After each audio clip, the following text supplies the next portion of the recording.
Hi guys! Welcome back to our YouTube channel. Please don't forget to like, share, and subscribe para lagi kayong updated sa mga video na i-upload ko sa aming YouTube Sa channel. ating taga-subaybay, ito pong panukalang batas na inihaing muli.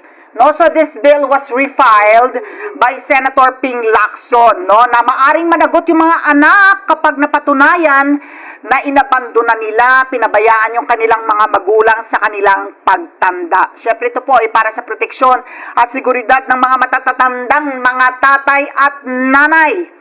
Parents Welfare Act of 2025. Kaya ang layunin nga nito para masiguro na hindi po mapapabayaan yung mga magulang sa kanilang pagtanda. At merong punitive, no? May parusa. 300,000. Sa mga mapapatunayan na lalabag po dito. Dr. Mary Jean, offhand po, ano po ang reaction nyo dito sa panukalang batas ni Senator Ping Lacson? Pabor o hindi pabor? Pabor sa ilang probisyon pero hindi naman pabor sa iba pang probisyon?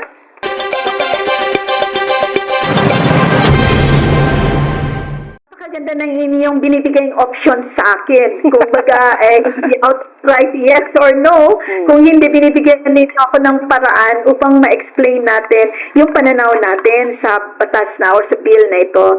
Unahin ko lang po kami sa komisyon, anything that will benefit our senior citizens, we welcome that. At kami ay nagpapasalamat sa ating mga mambabatas kasama si Senator Ping Lacson. Subalit, sabi ko nga kaya maganda yung iyong binigay sa akin na options Pabor tayo, subalit. Una, kailangan natin sigurong pag-aralang mabuti, no? Kutihin natin ang nilalaman ng ating batas na yan.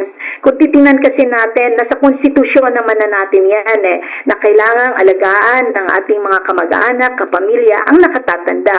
Pangalawa, by nature and by culture, ang Pilipino ay mapagmahal sa kanilang mga nakatatanda.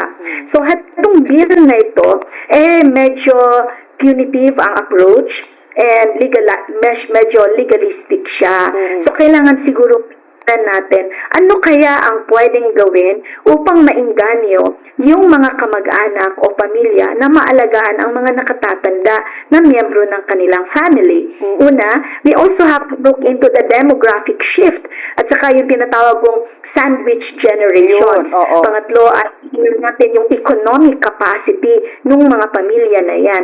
So maybe from there, we can kick off on the discussion paano natin mapalawig at mainganyo na alagaan talaga yung ating mga lolo at lola.